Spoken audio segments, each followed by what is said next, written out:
Žemė. Žydroji mūsų planeta. Tokią spalvą jai suteikė vanduo.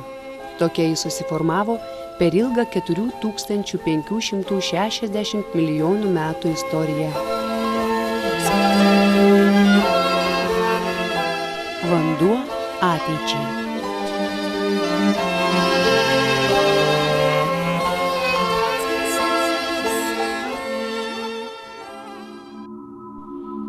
Žemės dinamiką lemia du pagrindiniai veiksniai – Saulės energija ir Žemės vidinis karštis, atsirandantis dėl gelmėse vykstančio radioaktyvių elementų skilimo. Manoma, kad dėl šių veiksnių Žemės planeta ir gyvybė joje egzistuos dar apie 5 milijardus metų. Saulės energija, prasiskverbusi pro atmosferos filtrą, šildo Žemės paviršių. Veikia orus, skatina vandens apykaitą, Žemės paviršiaus eroziją ir nuosėdinių uolienų formavimąsi.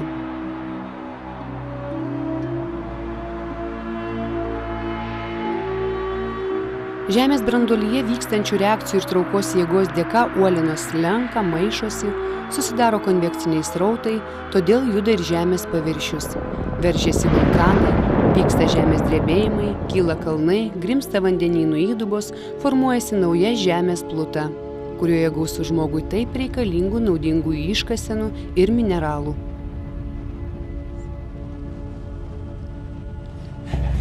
Žemės planeta gimė prieš 4,5 milijardų metų.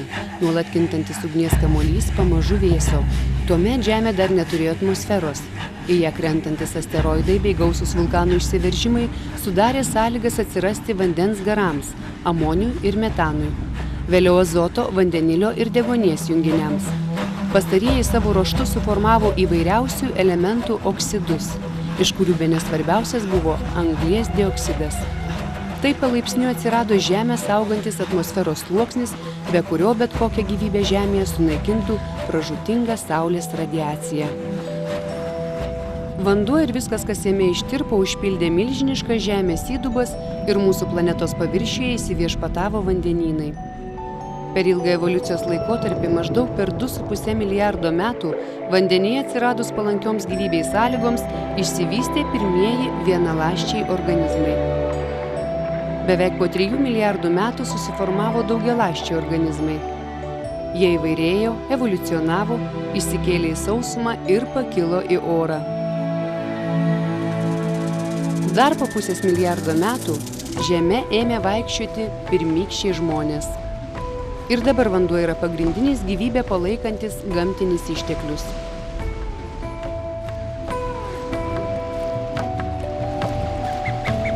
Be vandens negali gyventi nė viena gyvybės forma. Jis yra svarbiausia organizmo ląstelės sudedamoji dalis. Apie 60% medžio svorio sudaro vanduo. Gyvūnuose jo kiekis kinta nuo 65 iki 80%.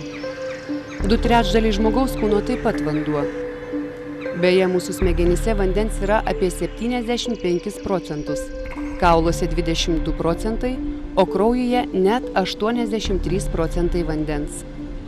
Bet kuri žmogaus gyvybinė sistema naudoja vandenį maistui virškinti, tirpinti ir pernešti naudingas medžiagas į kraują, o nereikalingas ir žalingas pašalinti iš organizmo. Vanduo kontroliuoja ir žmogaus kūno temperatūrą. Be maisto žmogus gali gyventi kelias savaites, o be vandens tik kelias dienas. Vanduo mūsų planetoje yra visur. Vandenynuose, ežeruose, upėse, šuliniuose, dirvoje ir atmosferoje. Jis užima 71% Žemės paviršiaus. Dėl vandens gausos, žiūrėdami į Žemę iš kosmoso, astronautai mato ją kaip mėlynąją planetą. 95% jos vandens yra vandenynuose ir jūrose. Likę 5% yra gėlas vanduo. Bet iš jų 4% sudaro abiejų ašigalių ledynus. Taigi gėlo upių, ežerų, atmosferos ir dirvožemio vandens turime tik 1%, o lengvai žmogui pasiekiamo tik 0,03% Žemėje esančio vandens. Šią menką dalelę sudaro visas gėlas Žemės paviršiaus vanduo bei požeminis vanduo, kurį galime pasiekti turimomis techninėmis priemonėmis. Dalis gėlo vandens kaupiasi atmosferoje ir debesyse. Tačiau žmonijai aprūpinti jo pakaktų tik 10 dienų.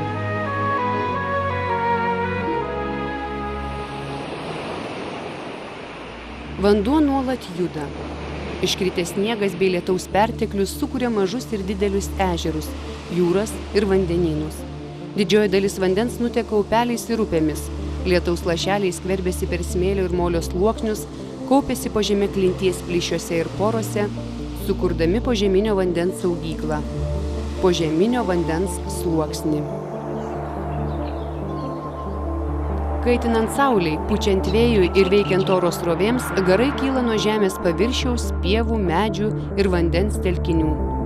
Kasdien visoje žemėje nuo sausumos, upių, ežerų, jūrų ir vandenynų išgaruoja per 350 kubinių kilometrų vandens. Formuojasi debesis. Laikinos vandens saugyklos. Vanduo debesyse nuolat ieško dalelių, su kuriomis susijungęs iškrenta lietaus ar sniego pavidalu ir pradeda naują vandens ratą. Šis uždaras ciklas vadinamas gamtiniu vandens apykaitos ratu. Nors metinis kritulių kiekis žemėje yra pakankamas, ne visas lietus ar sniegas tolygiai iškrenta visame jos paviršiuje. Kai kuriuose žemės dalyse kritulių iškrenta labai daug. Vis dažniau katastrofiškų padarinių atneša liūtys ir uraganai.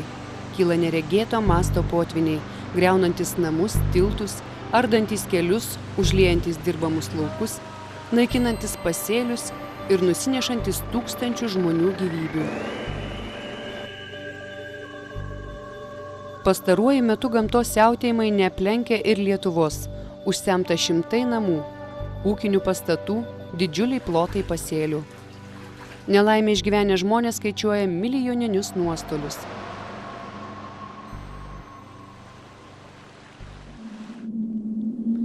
Tačiau yra žemėje vietų, kur nelyja keletą metų iš eilės. Vienoje atšiauriausių dykynių pasaulyje, Čilėje Atakamos dykumoje, per kelerius metus neiškrinta nė lašelis lietaus.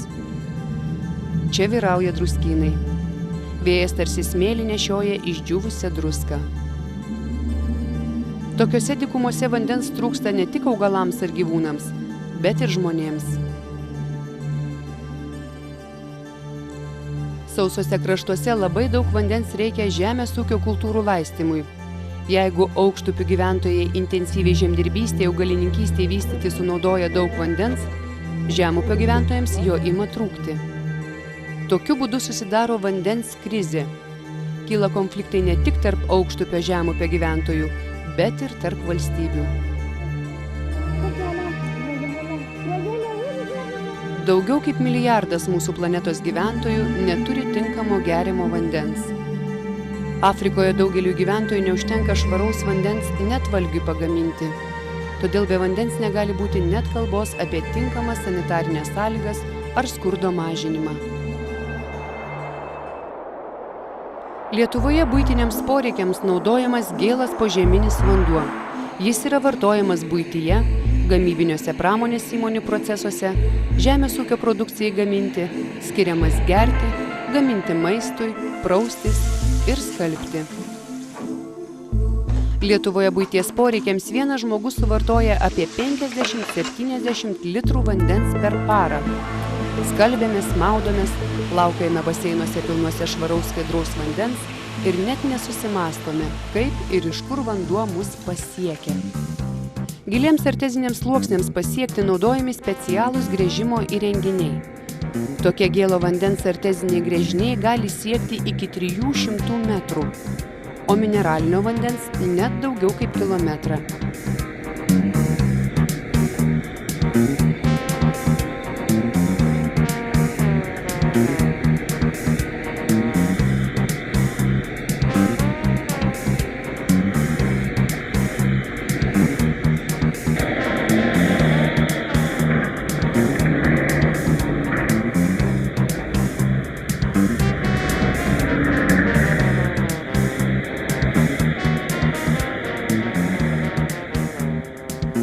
Siurbliais pakeltas vanduo paduodamas į įvairias vandens talpyklas, o iš jų toliau vandentiekio vamzdynais transportuojamas į vandens tiekimo sistemas ir pasiekia mūsų čiaupus.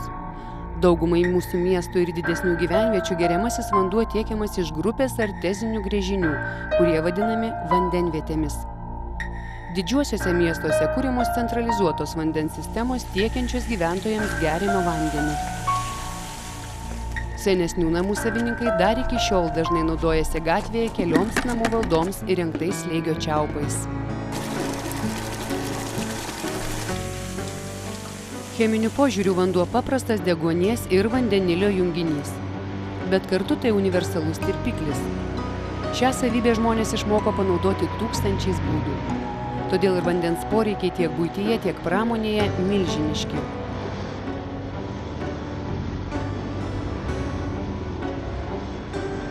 Be vandens neįsivaizduojame savo gyvenimo, bet gyvendami tą patį vandenį ir teršiame. Dalį teršalų vanduo ištirpina. Kita dalis įvairių neištirpusių atliekų kartu su vandeniu nuteka į kanalizaciją. Vanduo apsunksta, pakeičia spalvą ir skonį, įgyja blogą kvapą. Netgi ir vandens pavadinimas pasikeičia. Dar neseniai buvęs skaidrus vanduo dabar vadinamas nuotekomis. Nuotekas būtina valyti. Todėl užterštas vanduo kanalizacijos vamzdžiais nukreipiamas į nuotekų valymo įrenginius. Vandenį lengva užteršti, tačiau jo išvalymas yra labai brangus ir ilgas procesas.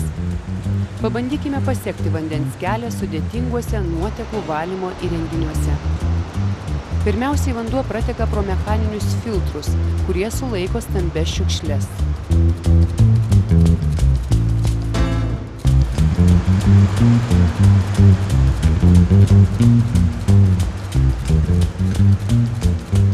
Po to jis keliauja į didelius baseinus, kur nusėda smėlis ir smulkūs nešvarumai.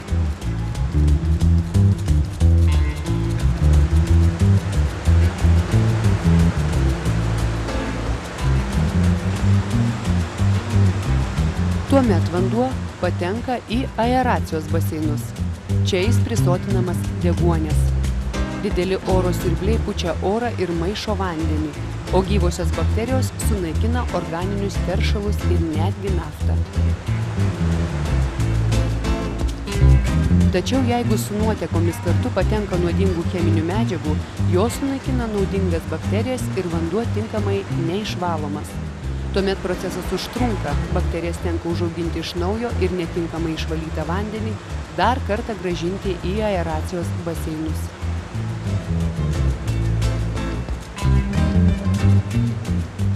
Iš aeracijos baseinų vanduo nukreipiamas į galutinio nusodinimo baseinus. Šiuose baseinuose vanduo nusistovi, o nuosėdomis iškritęs dumblas pašalinamas. Taip išvalytą vandenį jau galima grąžinti atgal į upes.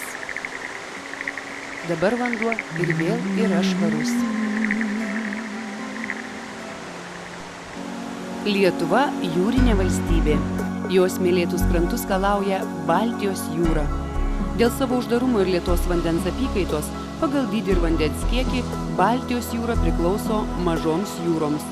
Todėl ji labai jautriai reaguoja į bet kokį žmogaus įsikišimą. Aplink Baltiją įsikūrusios 9 pramoninės valstybės. Į jūrą įteka 200 upių. Tarpe jų per Kuršių marias jūrą pasiekia ir didžiausia Lietuvos upė Nemunas.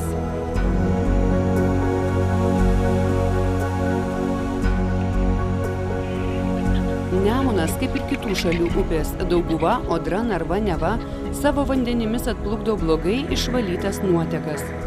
Be komunalinių žemės ūkio įmonių ir pramonės nuotekų į Baltijos jūrą yra patekę nemažai naftos ir karo pramonės produktų.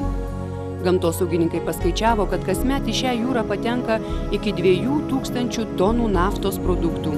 Nafta greitai sklinda jūros paviršiumi ir daro didžiulę žalą gyviesiems organizmams. Po Antrojo pasaulinio karo Baltijos jūroje buvo paskandinti konteineriai su daugybė tonų nuodingų medžiagų. Dėl konteinerių korozijos visos šios toksiškos pavojingos žmogaus sveikatai medžiagos gali patekti į vandenį. Tuomet tai būtų didžiulė ekologinė katastrofa. Šiandien Baltijos jūros tarša tapo globalinė problema. Ji yra viena nešvariausių jūrų pasaulyje. Lietuvai įstojus į Europos Sąjungą padidėjo gamtosaugos finansavimas. Todėl tikimasi, kad ir mūsų valstybė ateityje prisidės prie Baltijos jūros ekologinių problemų sprendimo.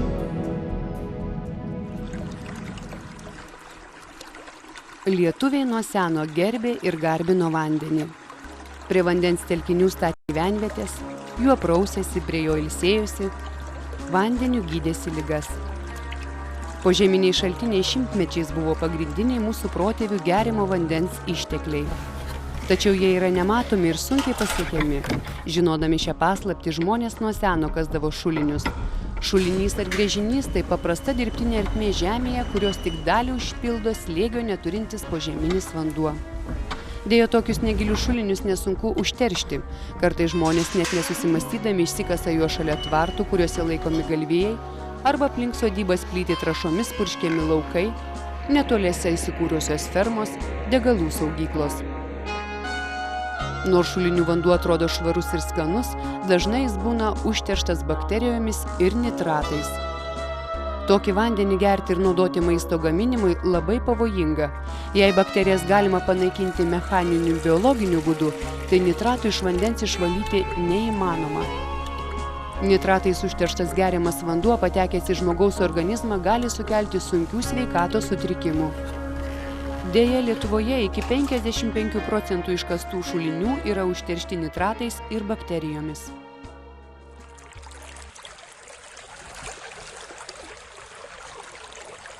Daugelis Lietuvos kaimų, gyvenviečių, net miestelių neturi tinkamų valymo įrenginių. Buitinė tarša, žemės ūkio intensyvumas, industrializacija, urbanizacija išmeta į aplinką ir vandens sistemas daug teršalų, kurie ilgainiui patenka į upes ir požeminius vandenis. Vandens užterštumo kaina didžiulė. Tokio vandens negalima gerti, pavojinga maudytis jame ir žvejoti. Užteršto vandens valymas ir taršos kontrolė atsilieka nuo paties teršimo proceso, todėl sparčiai blogėja paviršinio ir požeminio vandens kokybė.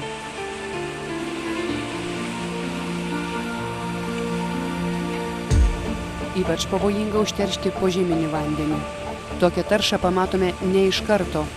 Užteršto požeminio vandens beveik neįmanoma išvalyti iki natūralaus lygio.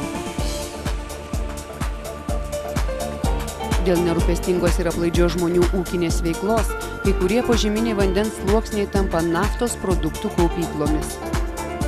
Požeminis vanduo lygiai taip pat keliauja požeminėmis upėmis, todėl visiškai neaišku, kur ir kada žemės paviršiuje, ar kur nors po vandeniu, galbūt net jūros dugne atsivers naujos dvokiančios versmės. Sunki užteršto vandens našta gula ant kiekvieno mūsų pečių ir sąžinės.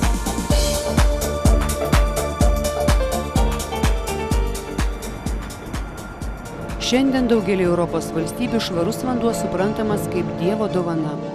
Todėl nieko nedaroma jam išsaugoti ir apsaugoti. Nenuostabu, kad netgi 3-ojo tūkstantmečio pradžioje dar daug žmonių serga viduramžiams būdingomis ligomis – cholera, dizenterija, hepatitu ir kitomis. Nemažai daliai žmonių tiesiog trūksta švaraus vandens ar paprasčiausių sanitarinių sąlygų.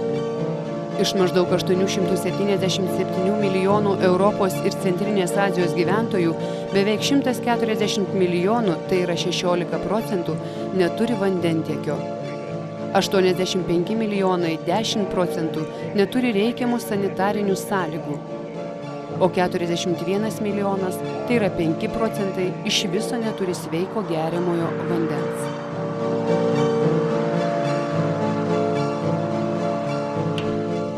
Daugelyje šalių vandens ištekliai tiesiog netausojami. Kai kuriuose Europos valstybėse netinkamai eksploatuojamuose vamzdynuose netenkama net 80% iš žemės gelmių išsiurbiamo vandens. Apskaičiuota, kad 2025 metais mūsų planetoje gyvens per 9 milijardų žmonių. Visiems jiems reikės vandens – gerti, valgiui gaminti, sanitarinėms sąlygoms tenkinti ir vis labiau augančiai pramoniai. Gamtos pokyčių vertinimai neišvengiami. Mes patys privalome keisti savo požiūrį į vandens naudojimą ir apsaugą. Šiandien jau nebegalime laukti. Atėjo laikas, kai kiekvienas iš mūsų turi suvaidinti savo vaidmenį, išsaugojant vandens išteklius ateities kartoms.